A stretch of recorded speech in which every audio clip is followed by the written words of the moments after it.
What if I told you that a single phone call led to a family's tragic downfall? Picture this: a quiet town, a missing teenager, and a dark secret that was never meant to be uncovered. A routine investigation spirals out of control, and everyone involved is hiding something. Are you ready for the shocking truth that no one saw coming? It was a chilly evening in the small, unsuspecting town of Brackford, a place where the biggest concern of its residents was whether they'd be able to get the last loaf of bread at the local bakery. The streets were quiet, the sort of silence that could only be found in a place where nothing ever went wrong. But that evening, everything changed. At exactly 7:32 p.m., a phone call was made from a payphone near the town's old park, a call that would set off a chain of events no one could have predicted. On the other end of the line was 17-year-old Sophia Caldwell, a bright, seemingly carefree teenager who had always been the picture of innocence. To anyone who knew her, she was the kind of girl you could trust to brighten up even the darkest days. But that evening, her voice held an edge of panic, unlike anything her friends or family had ever heard before. "Sophia, what's going on?" her best friend, Emma, asked frantically as she tried to make sense of the muffled words coming through the line. Sophia's voice was barely audible, strained as though she was speaking through gritted teeth. "I need help," she whispered, her tone sharp with fear. "I've found something. Something terrible. You have to." Before Emma could get another word out, the call abruptly ended. The phone line went silent, the sudden click echoing in Emma's ear long after the connection was lost. She stared at the receiver for a few seconds, trying to process what had just happened. What was Sophia talking about? What terrible thing had she found? Emma immediately dialed Sophia's number back, but it went straight to voicemail. By the time the authorities were alerted, Sophia had vanished. There was no sign of her at her house, no trace of her on the streets, no indication of where she might have gone. Her family was frantic, their world spinning out of control in a matter of hours.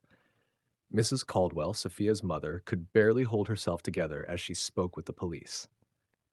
Her eyes were red from crying, her hands shaking, but it was clear that there was something else hiding behind her grief, a coldness in her expression, a hint of something darker that no one could quite put their finger on. Detective Harris was called to the scene the following morning.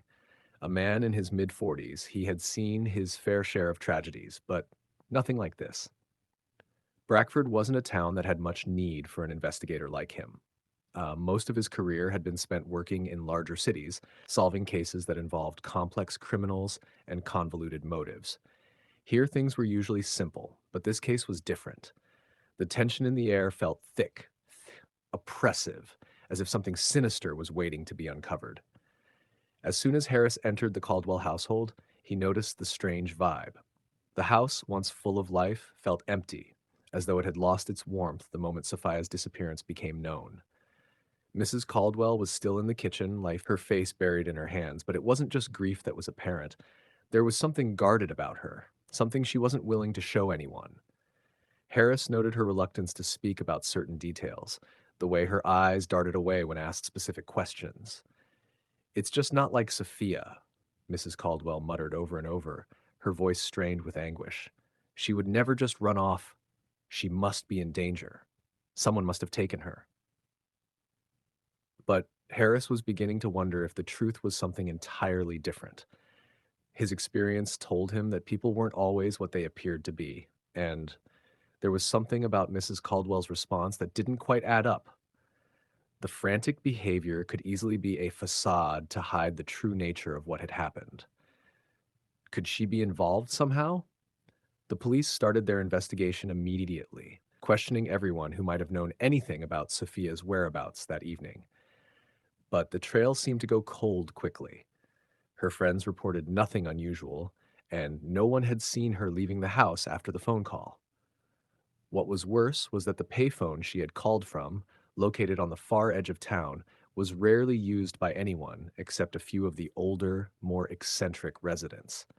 It was as though Sophia had vanished into thin air, leaving behind no evidence to suggest where she had gone or why she had made the call in the first place.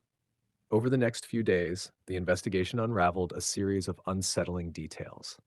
Sophia's social media accounts were combed through, revealing strange messages she had sent to someone only a few hours before her disappearance.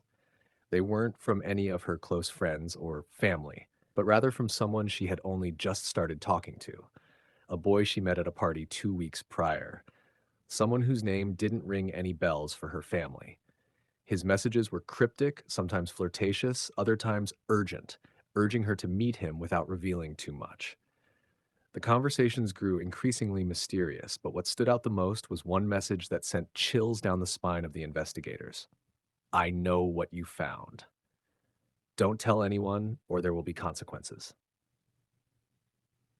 Who was this boy, and what had Sophia discovered?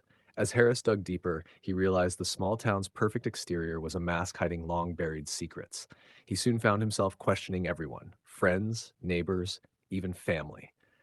Sophia's sudden disappearance wasn't just a random act. It felt orchestrated, calculated.